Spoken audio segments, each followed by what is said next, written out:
Guys पुराने ज़माने में एक दानव हुआ करता था जो बहुत ही खतरनाक था।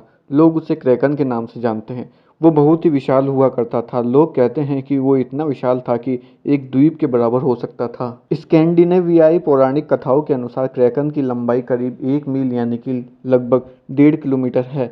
ये काफ़ी कुछ समुद्री जीव ऑक्टोपस के विशाल रूप से मेल खाता है।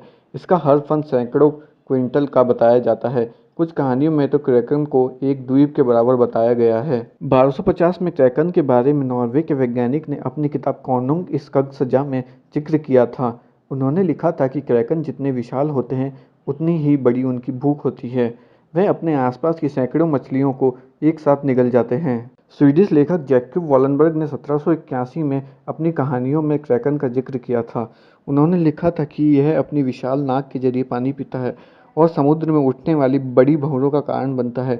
वहीं ग्रीक पौराणिक कथाओं में 6 सिर वाले विशालकाय समुद्री जीव का जिक्र मिलता है जो समुद्री चट्टानों पर शासन करता है।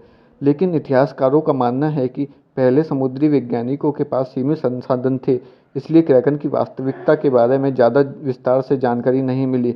बस इतना ही जानते हैं कि यह विशालकाय जीव समुद्र की गहराई में कहीं रहता है।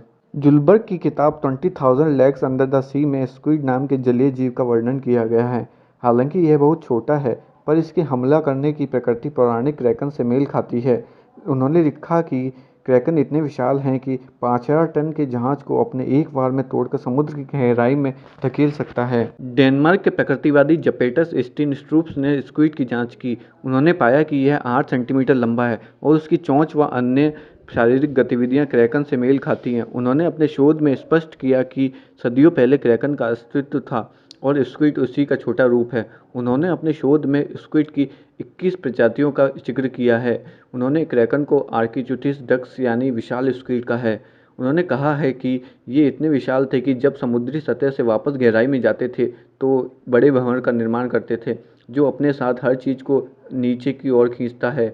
इस भंवर में कई जहाज भी फंस चुके हैं। प्राकृतिक परिवर्तनों के कारण अब यह नहीं कहा जा सकता कि इसका अस्तित्व है या नहीं, पर यह कभी हमारे समुद्र का हिस्सा थे, इस बात का प्रमाण मिलता है। 1933 में इंग्लैंड के समुद्री तट के आसपास यॉर्क में फंसे आर्कीचुथिस डक्स के अवशेषों को देखा गया। इसके अलावा उत्तरी अटलांटिक सागर, संयुक्त राष्ट्र अमेरिका के गहरे तटों पर भी कुछ ऐसे नमूने ही मिले हैं।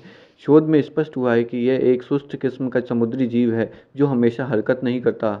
अवशेषों के आधार पर पता चला है कि इसका शरीर 13 से 15 सेंटीमीटर लंबा है, जबकि कुछ ने अनुमान लगाया कि इसकी लंबाई 18 मीटर तक हो सकती है। यह दोपहर की धूप या गर्मी में रबर के समान व्यवहार करते हैं, यानी इनकी मांसपेशियों में खिंचाव होता है। विशाल स्क्विड शिकारी क्लाइड रोपर का कहना है यह चूषण कप की सहायता से समुद्री जीवों को फंसा लेते हैं।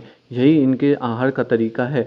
स्लीपर शार्क की तरह विशाल स्क्विड भी ऊर्जा को बचाने के लिए धीरे धीरे चलते हैं। साल 2004 में टोक्यो में राष्ट्रीय विज्ञान संग्रहालय के सुनेमी कुबोडेरा ने व्हेल विशेषज्ञ केयोमइची मोरी के साथ मिलकर पहली बार उत्तर प्रशांत महासागर में ओगासावारा आइलैंड के निकट विशाल स्क्विड को अपने कैमरे में कैद किया था। उन्होंने वर्णन किया कि विशाल स्क्विड ने अपने शिकार पर हमला करने के लिए तेजी से एक जाल का रूप लिया और देखते ही देखते एक विशाल अजगर को निगल गया। क्रैकन जिसकी शोधकर्ताओं ने विशाल स्क्विड से तुलना की है, वह इतने भयावह और विशाल थे कि उनकी कल्पना सतही जीवों से नहीं की जा सकती।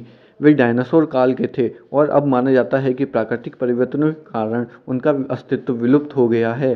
पौराणिक और विभिन्न धार्मिक कथाओं में क्रैकन का अस्तित्व स्पष्ट है। अब विज्ञान भी इनके अस्तित्व को नहीं नकारता, लेकिन वे आज भी हैं या नहीं, इस बात पर संशय बरकरार है।